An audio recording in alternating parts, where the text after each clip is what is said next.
খেলার মাঠে হার জিতি শেষ কথা, ইতিহাস শুধু মনে রাখে জয়ী দলকে। তবে এমন কিছু হার আছে যা হৃদয় জয় করে নেয়। এশিয়ান কাপের অভিষেক ম্যাচে চায়না রিপাবলিকের কাছে বাংলাদেশের হারটা তেমন কিছুই। ম্যাচ শেষে স্কোরলাইন হয়তো 2-0, কিন্তু যেভাবে পারফর্ম করেছেন ঋতুপর্ণারা তাতে দেশের ফুটবল ইতিহাসে এই ম্যাচটা স্মরণীয়ই বটে।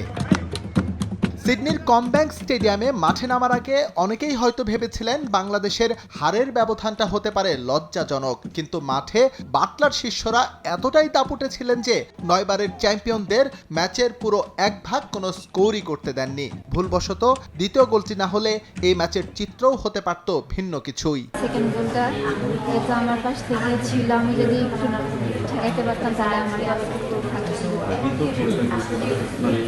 অসাধারণ মারছে, সেরা শট ছিল ভালো, ওদের কিপার তো অনেক লম্বা, এটা বুঝতে হবে ওদের অ্যাডভান্টেজ এগুলোতেই। তো আমরা ভালো খেয়েছি, সবাই ভালো খেলেছে। উৎসবে ভালোবাসা ঈদ মানে বাটা। I think we should be proud. We're doing a really good match.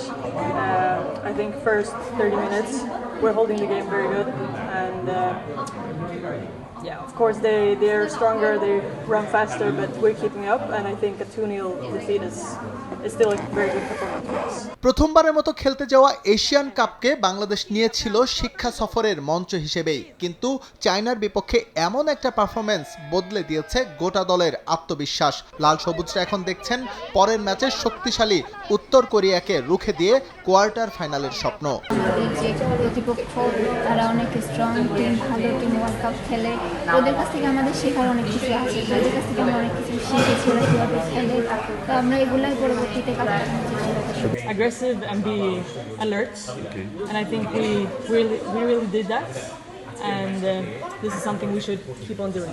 চায়নার বিপক্ষে বিস্ময় জায়গা নিয়ে পারফরমেন্স একটা আক্ষেপেরও জন্ম দেয়। এই দলটাকে যদি আরও একটু গুরুত্ব দিয়ে পরিচর্যা করা যেত তবে হয়তো আরও দারুণ কিছুই করে দেখাতেন ঋতুপর্ণারা। এস এম ইকবাল, সময় সংবাদ।